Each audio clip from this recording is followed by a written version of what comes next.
So white sharks, it's not like they were never here. It's just they weren't here in big numbers and they weren't here close to shore. I'm really excited today to be speaking to PJ Naworynski, the director of Great White North. PJ, thank you so much for taking the time. I really appreciate it. Oh, thanks for having us, Steve. Well, having me today. So Honestly, I am so thrilled to be chatting with you because Great White North, which is airing this week, I think, when is it on? yeah, it airs tomorrow. It airs Wednesday on Discovery and on Discovery Plus. It's so much fun, and I mean, it's Shark Week. First of all, it's Shark Week, so that in and of itself is exciting. Uh, Yeah.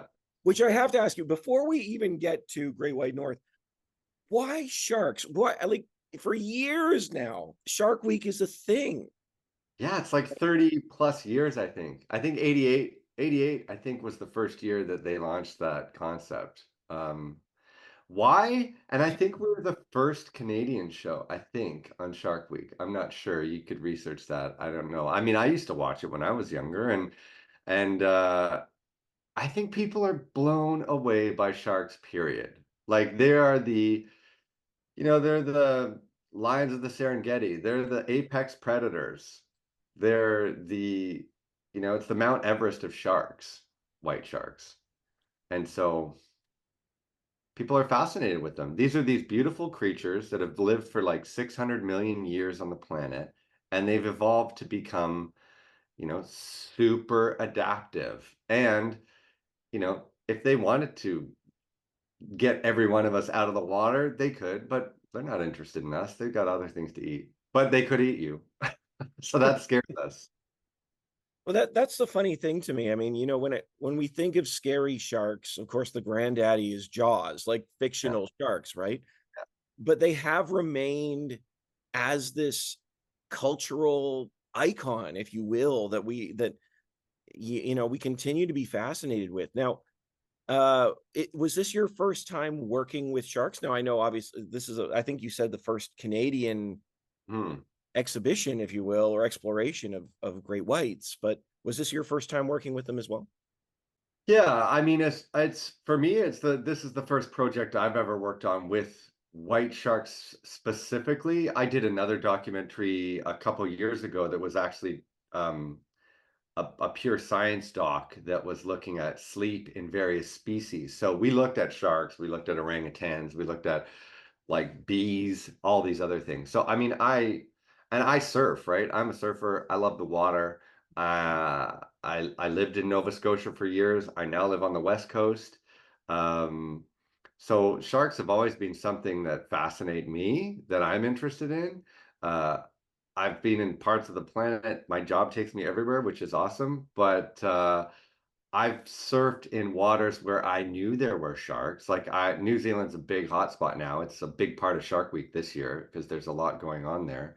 And I mean, I surfed New Zealand the first time it would have been 25, 28, 29 years ago. Like I went a bunch of times and I knew there were white sharks there. I saw some white sharks. I was surfing at a spot where there was a mangled seal and I thought this was such a great day. And then I didn't even realize like, oh, wait a minute. I should probably get out. Um, and so, but Nova Scotia, Canada, like I never thought I surfed Nova Scotia so many morning dawn patrols by myself or just with a buddy and there's salt in the water, there's sharks in the water. You know that. But in Canada, we thought whites, if they're here, they're way out in the Gulf Stream. If you're inshore, you kind of need to think about, maybe there's makos, maybe there's a poor beagle, there's a whole, like there's 200 plus different species of sharks, right? So you don't think though that there's great whites in close to shore in Canada, in Nova Scotia. And so, I mean, I never thought about it. And then as soon as these things, you know, like I said, I never thought about it. And when these sightings started popping up in the mid-teens, 2017, 2018, it's like there's the odd sighting. People think, oh, that's just weird. That's just a freak anomaly. And then there's more and more. And now, you watch the show and you'll see we're it. Like we're Yeah. We're in it big time. Yeah, I mean, this is again, like, when I think of Nova Scotia, great whites are not the first thing that come to mind. They just simply aren't, and even that, you think, "My gosh, the waters must be so much colder or whatnot, like, how are they surviving?" Yeah. But this particular show highlights that they are very much a thing, out there right now and are continuing to boom. So, what was that like for you to be in that hotbed? What was it what was that experience like? Oh, for me, I mean, it's hits so high on many levels, right? Like, as a filmmaker and as a journalist, I was blown away. Like, the first time I saw white sharks in Nova Scotia was a few years ago when Mm, we started filming. We started this 4 years ago when we were, like, proof of concept, you know? yeah, Like, because there was a lot of doubters out there saying, "Ah, this is just a freak anomaly." Discovery Channel among them, saying, like, can you even see them? What does it look like? Is it for real? Are you guys just mistaken? Are people mistaken thinking it's a white shark, but it's a poor beagle? Or it's another shark that looks like it. Like, out here in BC, we have salmon sharks and they look a lot like white sharks. And so people can mistake them. Or is it a whale shark? Or did someone see a fin and it was actually a sunfish? But from far away, a sunfish's fin looks like a big dorsal fin sticking out of the water. So there was a lot of doubt that this was real. So to get back to your question, for me, when I first saw white shark, and I'm talking to surfers who'd had an interaction, and it's like, I know that spot. I've surfed that spot. Whoa. And I believe you. And then the place where I was staying, while we were filming, the owner of the place said, "Oh, the local fisherman was out in his 16-foot boat getting his lobster traps up, and there was a white shark just as big as his boat beside him. Like, and he could tell because he knows how big his boat is, yeah. and it was a white. And so you go, yeah, okay, so there's, and so for me, like the project, first it was just fascination, awe, and like, wow, I've got to understand more about this. And then the second, it's like, as a filmmaker, you're just like, wow, I can't believe I'm so lucky to be on the front end of this great. It's a conservation success story, right? Yeah. It shouldn't be painted as like a horror. This isn't Jaws. Um, so that was like, I want to help get the message out. And then as a surfer, personally, it kind of informs my approach to what I love to do and what I tell my friends and my family and everyone about it. So, I mean, it hits on many levels. I think that's so cool. That's so wild. Like, so and as you're filming these things, and you have phenomenal footage, like, Thanks. we've got great visuals of the sharks. We got clear shots. I mean, of course, they're down in the cages. We see all this stuff. You're as a filmmaker, you're shooting against the elements here. You're shooting against underneath the water and all that thing. What is that like? And what are the challenges with that? Oh man. I mean, I don't know how much time have we got. There's a there's a million challenges to do it and to do it right, but we also, I mean, we can get into the tech on how we do it, or we can get into uh, just the pure challenges logistically of doing it, right? So, one of the things that I want people to understand when they watch the show is that in Canada, I think this is a good thing. We're very regulated in terms of what we can or can't do with this species. This is still a species at risk, even though the numbers are we're seeing a big increase in the numbers. So the result of conservation back in the late 90s, when no longer could they be sport fished and killed as bycatch in nets, and people were going out hunting for trophies, like they would do lions and elephants in Africa. So that decimated the population. It took out all the breeding aged big females and males. And these guys take like 20 plus years to reach sexual maturity. So that's why it's like you look at the math and you go, okay, in 97, 98, Americans and Canadians stopped this process. We put a moratorium on that kind of activity on the waters. And thankfully, we did it in time so that the sharks could, the few that were left, could start to repopulate. And also, the seal populations increased, some of the fish populations have increased. We have global, there's all these factors at play that mean we now are seeing this like explosion in the number of sharks. It's, it's going to find a balance. The ecosystem will balance out, but thankfully we didn't wipe them out. Um, Sorry, I went off track. I can't remember. Oh, Oh, the challenge. The challenge is like, uh, you know, finding them to film them wasn't a challenge. And what I mean by that is, we have an amazing team. So, I mean, the Flower family, who are the family who I know them well, and the multi-generational fishing, diving, surfing, lobstering, whale watch operation family in the South Shore in Nova Scotia. So they know those waters better than anybody else, basically. So when Walter or Bill or Emily or Allie or their other kids, they know where these sharks most likely are and what kind of terrain and habitat we can find them in and how we can use our baits to make them interested in us, because these sharks aren't acclimated like the sharks in Guadeloupe or Australia or South Africa or New Zealand, where they have cage diving operations and they know it's almost like a dinner bell, ding ding ding, come to the boat, you're going to get a free meal.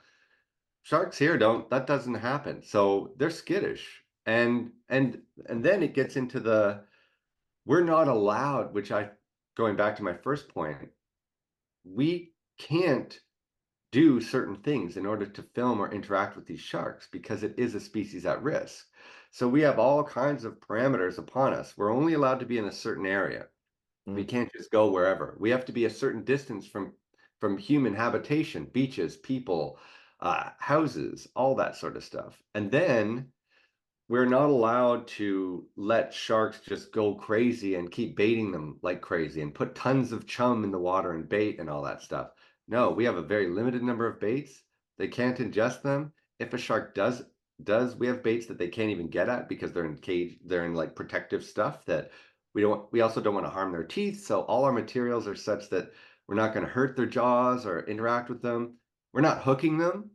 We're we're putting an attractant close to us in the water. Basically, it's like a white shark highway, and they smell where we are, and they kind of go, "Oh, what's that over there? Maybe I'll go take a look."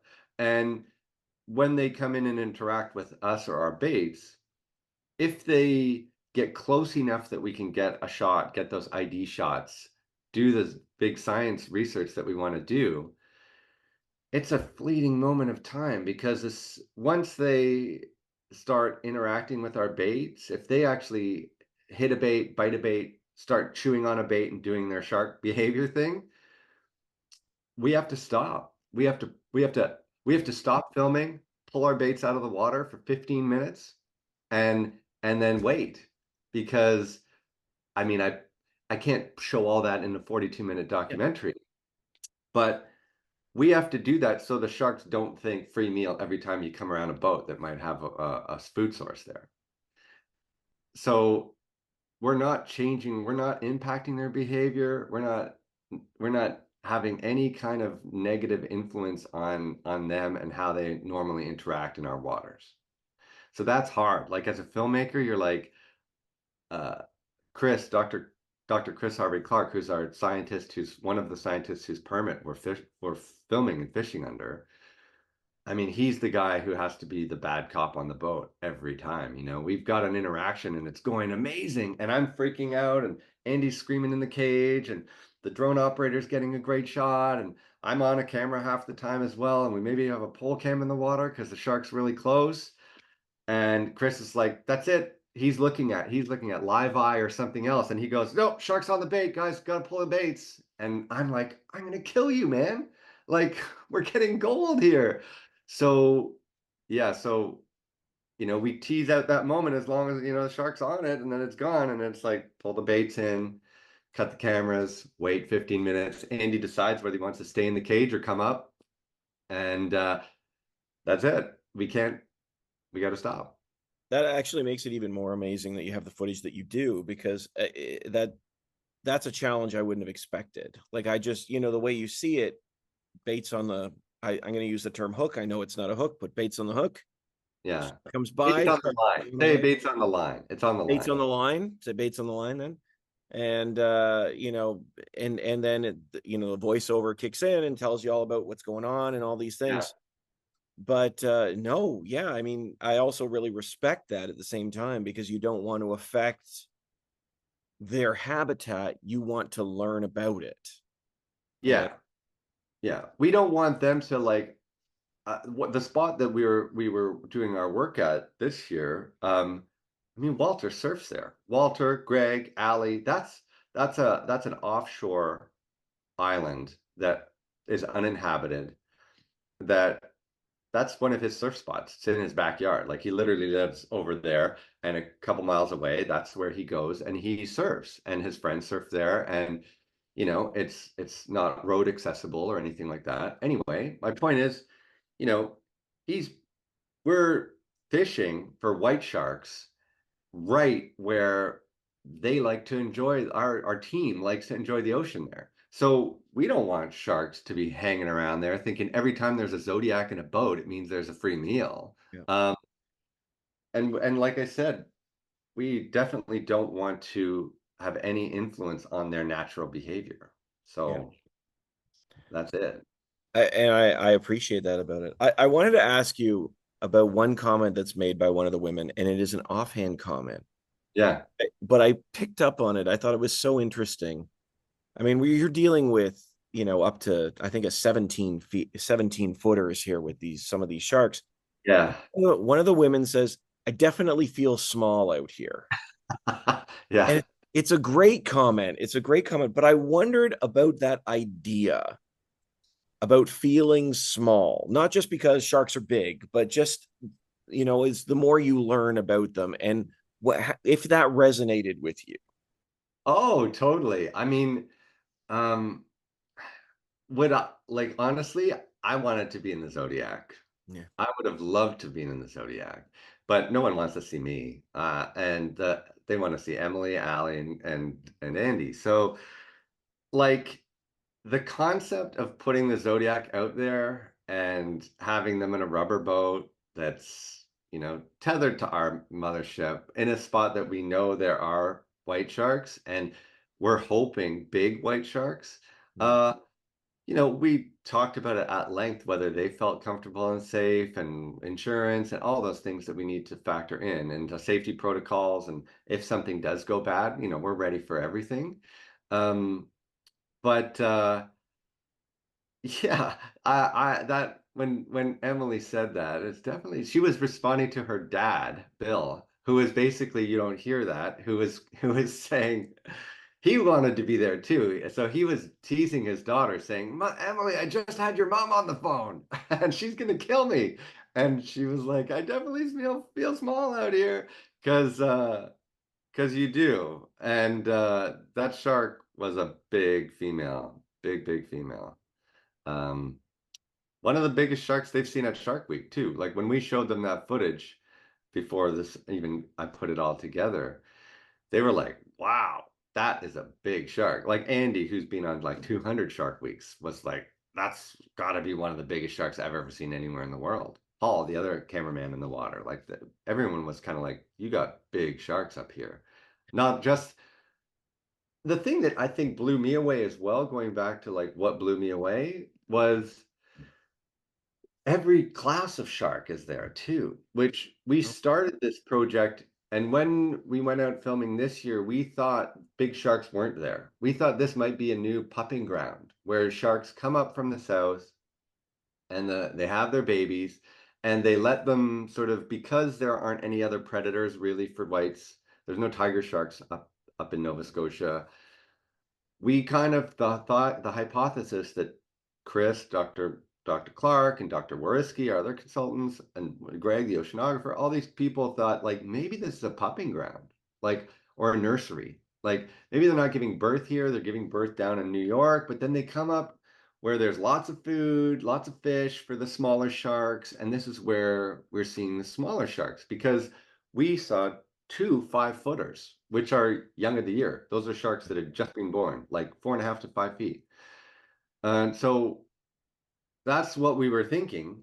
And then when we, first day we're 9, 10, 11 footers, and then same 8, 9, 10, 11, what the 12 footer, 5 footer, we're like, okay, yep, what we thought. It's these sharks. But are there big, big white sharks in Nova Scotia too? And so that's why we changed the approach, use some mammal because bigger sharks don't eat fish as much, they eat mammal. And so we're not fishing with tuna as much as we're putting some ethically sourced mammal. Ethically sourced, people say, what does that mean? Ethically sourced means this is these are animals that have died naturally that have been given to science. So like someone finds a seal washed up on the beach, a fisherman, and they call the marine I can't remember that. It's Mars is the acronym.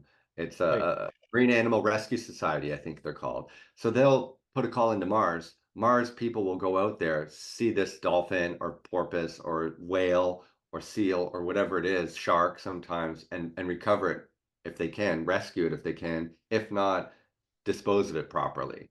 Mm. And so the seal or mammal that we are using is ethically sourced in that like we're getting what they give to science to do your science work. We're not like going out and taking a mammal to try to get a Mm. shark.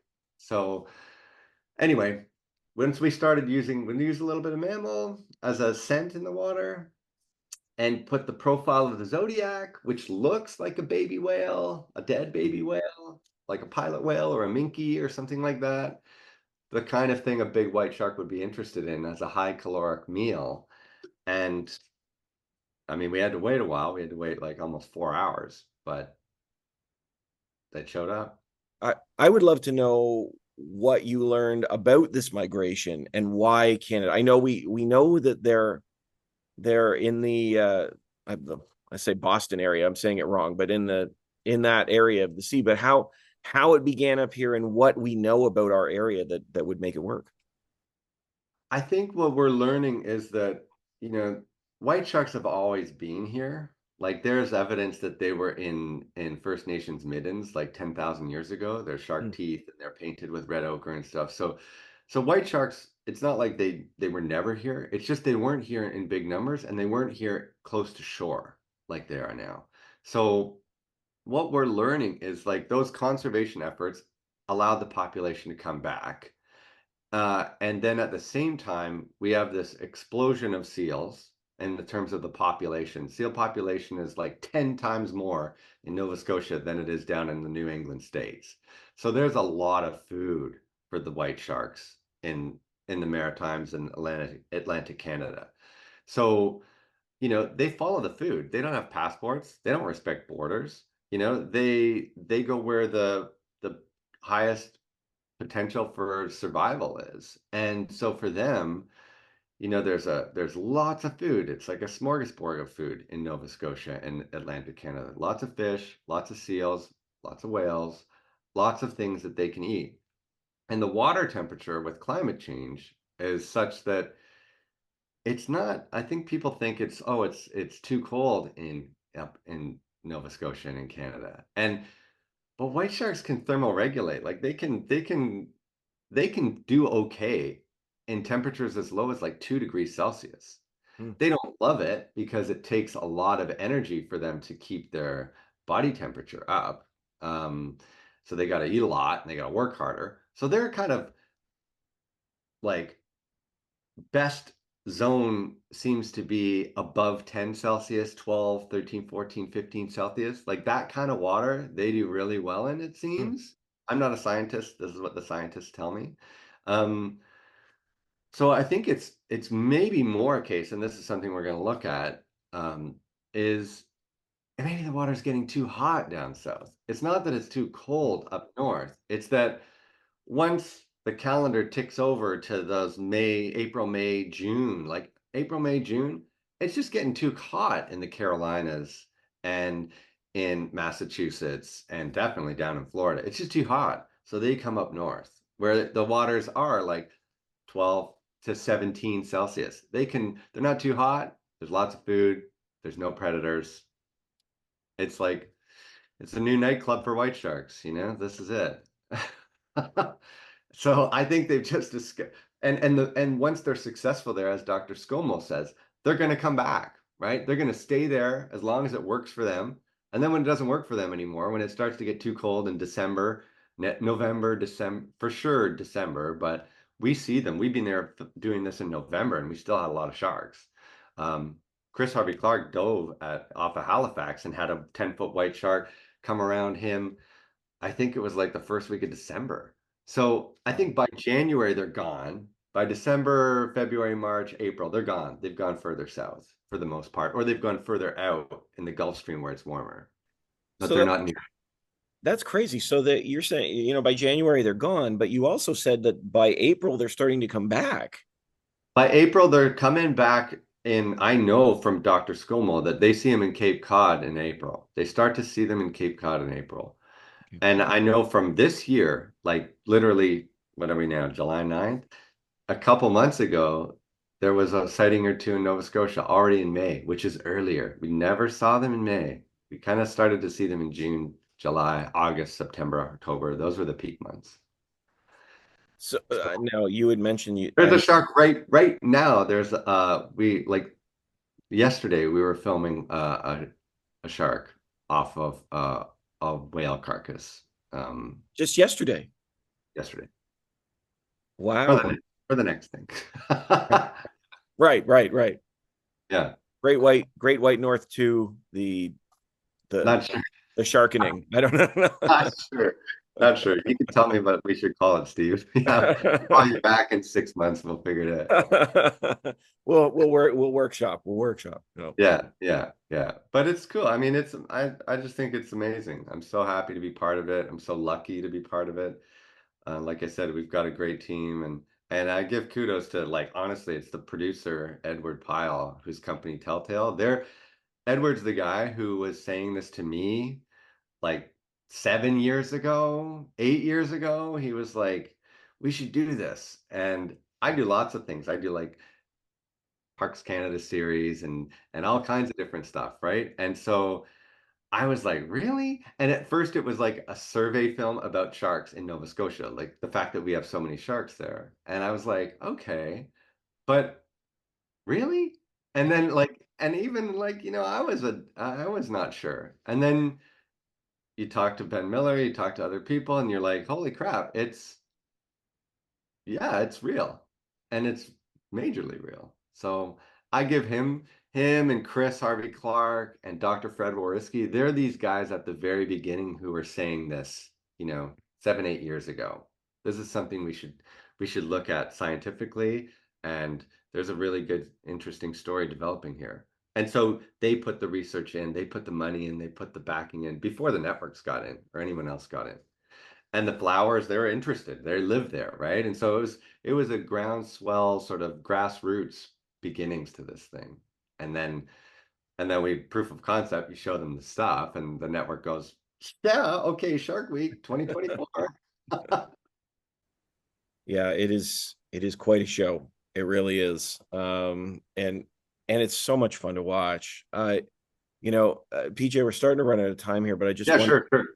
what is it that you hope people take away from Great White North?